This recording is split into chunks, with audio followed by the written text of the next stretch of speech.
Let's make another mac and cheese hack, but this time, let's make it with sriracha chicken and Velveeta. Add 3/4 of a large block of Velveeta to the center of a baking dish. Then add 1 pound of small pasta, not the kind that I used, to the outside of the baking dish, along with 6 cups of whole milk, a healthy pinch of salt, a dozen cloves of minced garlic, and a 1/4 cup of sriracha. Top with some fresh cracked pepper, then pop in the oven at 350 degrees for 55 minutes. When it comes out, you know the drill. Mix it all up till that cheese and milk becomes one. Once your mac and cheese is mixed, you can go ahead and add a big handful of shredded rotisserie chicken. Another great hack so you don't even have to cook your own chicken. Give that a good stir to combine. Then you're going to add some nice thick shavings of Parmigiano Reggiano all over the top. This is so good, guys. It's actually a recreation of one of my favorite hometown dishes. So saucy, so cheesy, and so delicious. Well, what should I do with this hack next? I eat junk food because I'm a hero. If I don't eat it, it means someone else will. I'm keeping everyone healthy. How do you spell self-sacrifice? ELSA. One man can change the world.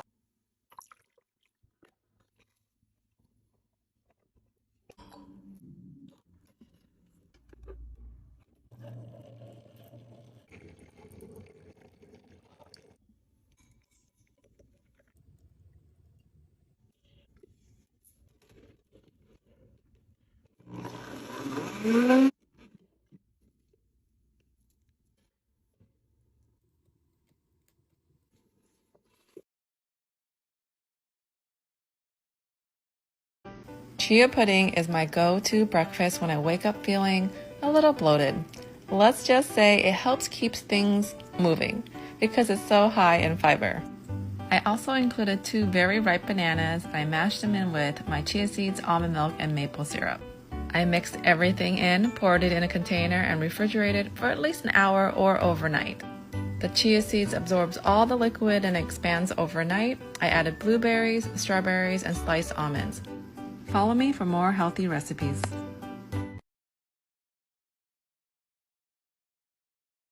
Let's make carbonara, but you know what? Let's get crazy. Let's make it with cherry tomatoes and anchovies. Mash 2 ounces of anchovies in a medium-sized bowl. You can also use anchovy paste if you'd like. Next, add 5 whole eggs. No, I obviously can't crack an egg with just one hand. And about a cup of shredded fresh Parmesan cheese and mix to combine. Then add a nice amount of freshly cracked black pepper and the juice of half a lemon. I'm using a Meyer lemon today. Give that another whisk and set aside. In a saute pan over medium heat, add a pint of halved cherry tomatoes, a few cloves of minced garlic, some kosher salt, and some freshly cracked black pepper. Saute those until the tomatoes have started to break down, but they still hold their shape. Once your pasta is almost done, go ahead and reserve some of the pasta water and slowly whisk it into your egg mixture. Then add your slightly undercooked pasta back to the cherry tomato pan. Toss with the tomatoes to combine, and then add your egg, cheese, anchovy mixture. Toss that until you've got a nice creamy sauce. Then plate and serve with some fresh flat leaf parsley. This was so surprising and so good. Would you try pasta with anchovies?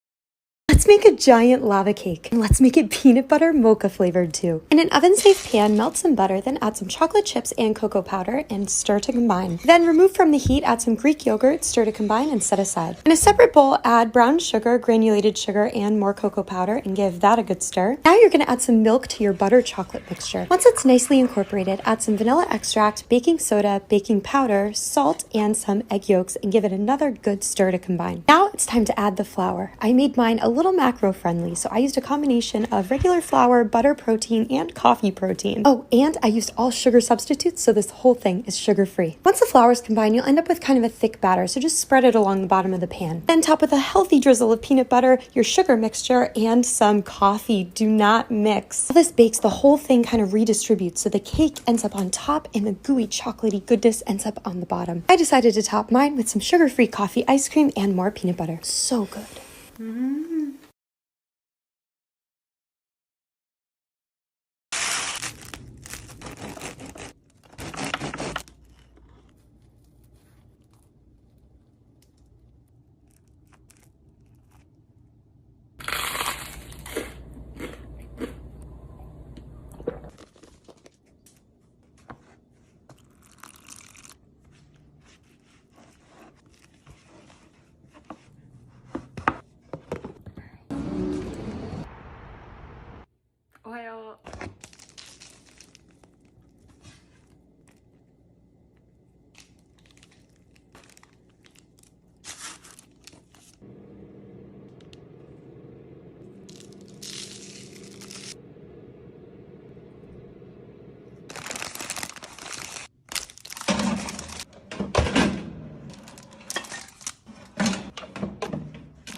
Very good.